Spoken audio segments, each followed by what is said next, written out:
We begin in Alberta, where the provincial government is launching a national advertising campaign against the federal government's draft clean electricity regulations.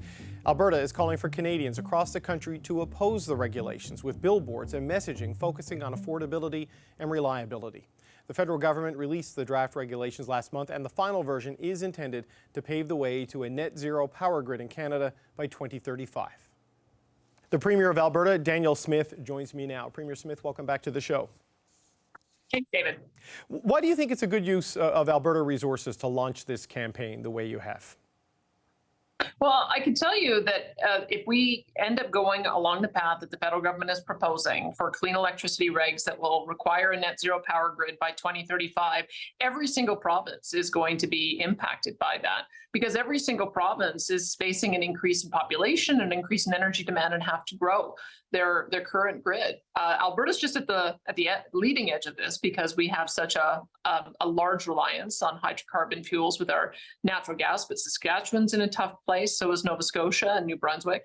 And anyone who wants to bring on new power looking at natural gas, it'll have to be 100% almost abated by 2035. Otherwise, people will end up going to jail. And we just want people to understand it's not realistic, not achievable, not constitutional, and it will not result in reliability and affordability. Everyone needs to be concerned about this. What do you mean people will go to jail if the electricity grid isn't clean by 2035? You think the federal government's going to slap handcuffs on your energy operators?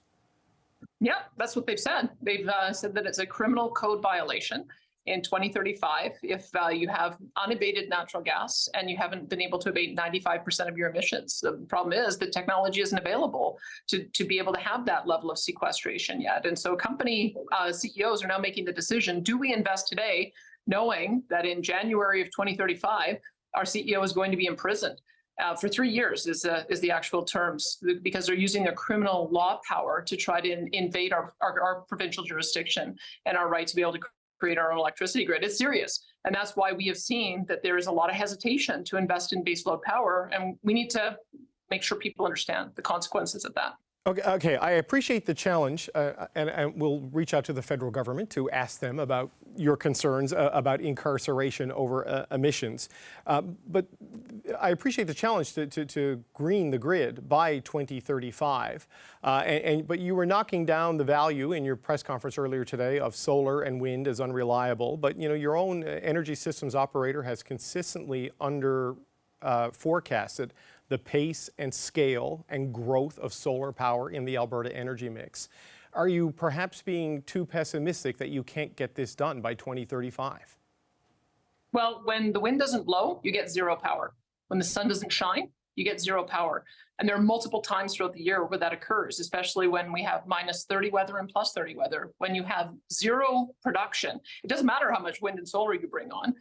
If you don't have wind and blowing and sun shining, you need to have a backup. And that backup for us has been natural gas. So for every megawatt of solar and wind we bring on, we have to bring on a megawatt of reliable baseload power. It's not going to be a solution. You simply cannot build out a power grid on intermittent power. No one in the world is doing that. Storage is not available, not reliable, not cost effective. And so the solution in most jurisdictions has been to use natural gas. And they're trying to close the door on that. And that's part of the reason why we've had to launch this campaign, so that people understand that what they're proposing is just simply not achievable in the time frame that they're proposing. We think it's achievable by 2050. We have many electricity generators who are working towards a 2050 target. And so that's what we want to align with the federal government over. But 2035 is just simply not realistic. Okay, but so let's take for granted, as a thought exercise, that 2035 isn't achievable. Why do you need a whole extra 15 years? Why can't it be 2037, 2038, 2040? I know there may be some slippage on these things, just because of construction requirements and pace of development. But why do you need to essentially double the transition time to get there? Well, I can tell you that, for instance, what Capital Power has proposed, one of the things that they want to do is rely on carbon capture, utilization, and storage. And though we do have a project that's at scale building out the carbon trunk pipeline, making sure that we've got the pore space that is secure, making sure that we've done all the landowner and First Nations consultation. I think you know that simply takes time to do. The second part of their plan is to bring on small modular nuclear. We've never had nuclear in our province. Small modular nuclear doesn't exist yet in a deployment in the country. It will be by 2028. And so we have to go through a process of getting social license in order to be able to bring small modular nuclear onto the grid. That won't be able to be done at a very large scale by 2035. And then the final aspect that Capital Power is proposing is direct air capture. And there's a pretty exciting company in Alberta called Avatar Innovations. It's got 2 projects in the $100 million X Prize that Elon Musk has put up that would allow us to capture CO2 directly from the air. But again, this is early stage. It's not at a deployment. It will probably be the last technology to be available. So that's why they believe that 2045 is achievable, but not 2035. There's just not enough time. Okay, so in the absence of the federal government changing its timelines, you were talking today about how you're drafting up legislation under the Sovereignty Act to essentially declare these clean grid regulations unconstitutional, I guess, in your view. Isn't that a question for the Supreme Court rather than a question for Danielle Smith? Well, it may well end up in the court, but I've read the Constitution, and I would encourage everyone to do the same. Section 92 details in great detail how the provinces have the exclusive jurisdiction to develop their resources.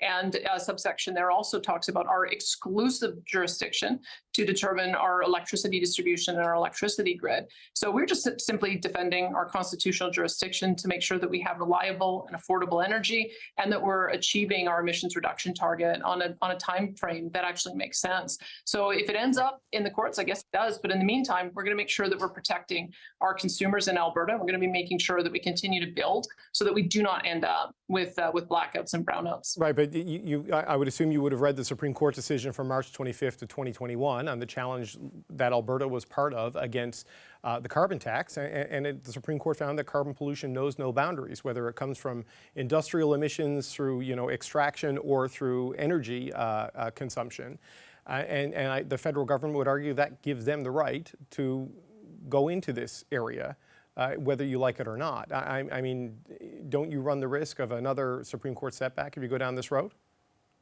Look, we've aligned with the 2050 carbon neutral target. And so we'll demonstrate to the court that we're being responsible, we're working in keeping with the spirit of our international obligations, and that we're working in the spirit of the Constitution. And I'm prepared to battle that out in court. But I'll tell you what I'm not prepared to have happen. I'm not prepared to have continued threats to our power grid. We have had 10 level 3 alerts on our power grid in the last year. What used to be common is only 1 or even 0 a year. 10 in the last year says to me, we've got a major problem with reliability and stability, and that means we need to bring on baseload power. I'm just simply not going to let Albertans freeze in winter or suffer heat stroke in the summer. We have to make sure that our electricity grid is reliable and affordable, and that means baseload power, and we're going to do whatever it takes to make sure that that gets constructed. If you're having reliability issues now, that has nothing to do with the federal regulations of 2035. That has to do with the way Alberta and its regulators and its system operators have managed the grid to this point, right? I mean,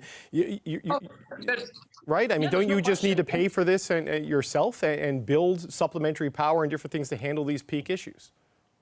Well, I can tell you, yes, the NDP completely destroyed the reliability of our power grid when they worked out an arrangement with the federal government in a failed attempt to get social license. They phased out coal early, which cost us billions of dollars. We're still paying for it, and they created the instability that we're experiencing today. So that's what I have to be honest with Albertans about what it is that we're facing. The fact that we had decisions that were made when the NDP were in power that created the reliability crisis, and now we've got to solve it. And the way we solve it is we bring on more baseload power, and we have to challenge the federal government because what they're proposing has created a freeze on investment.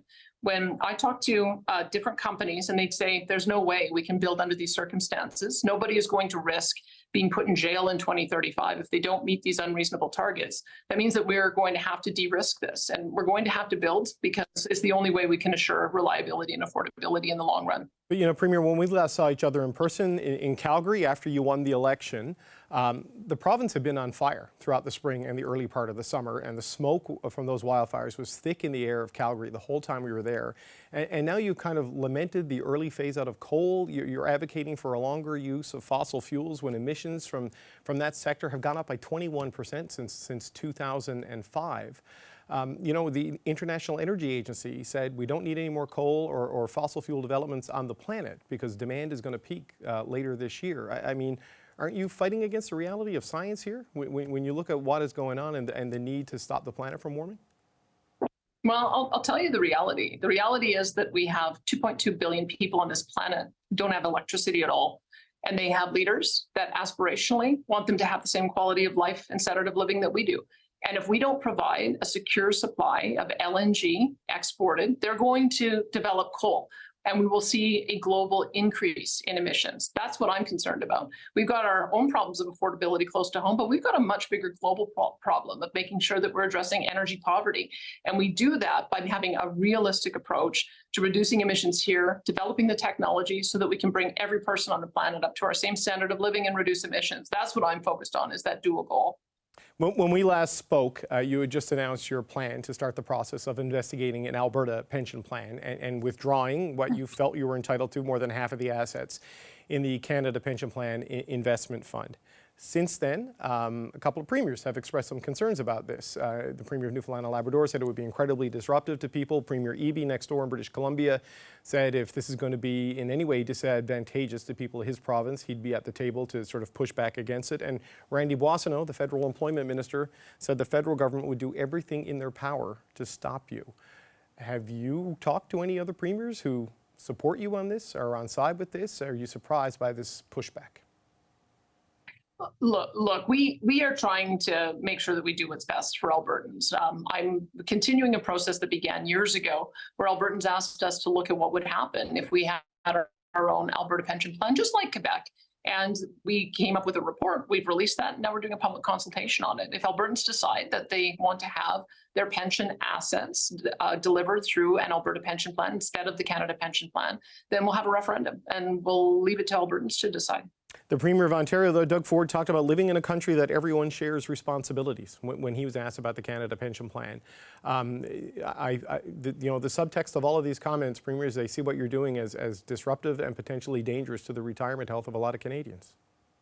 Well, it's disruptive and dangerous to continue to bring in arbitrary policies that are designed to shut down Alberta's wealth and Alberta's investment and Alberta's industry.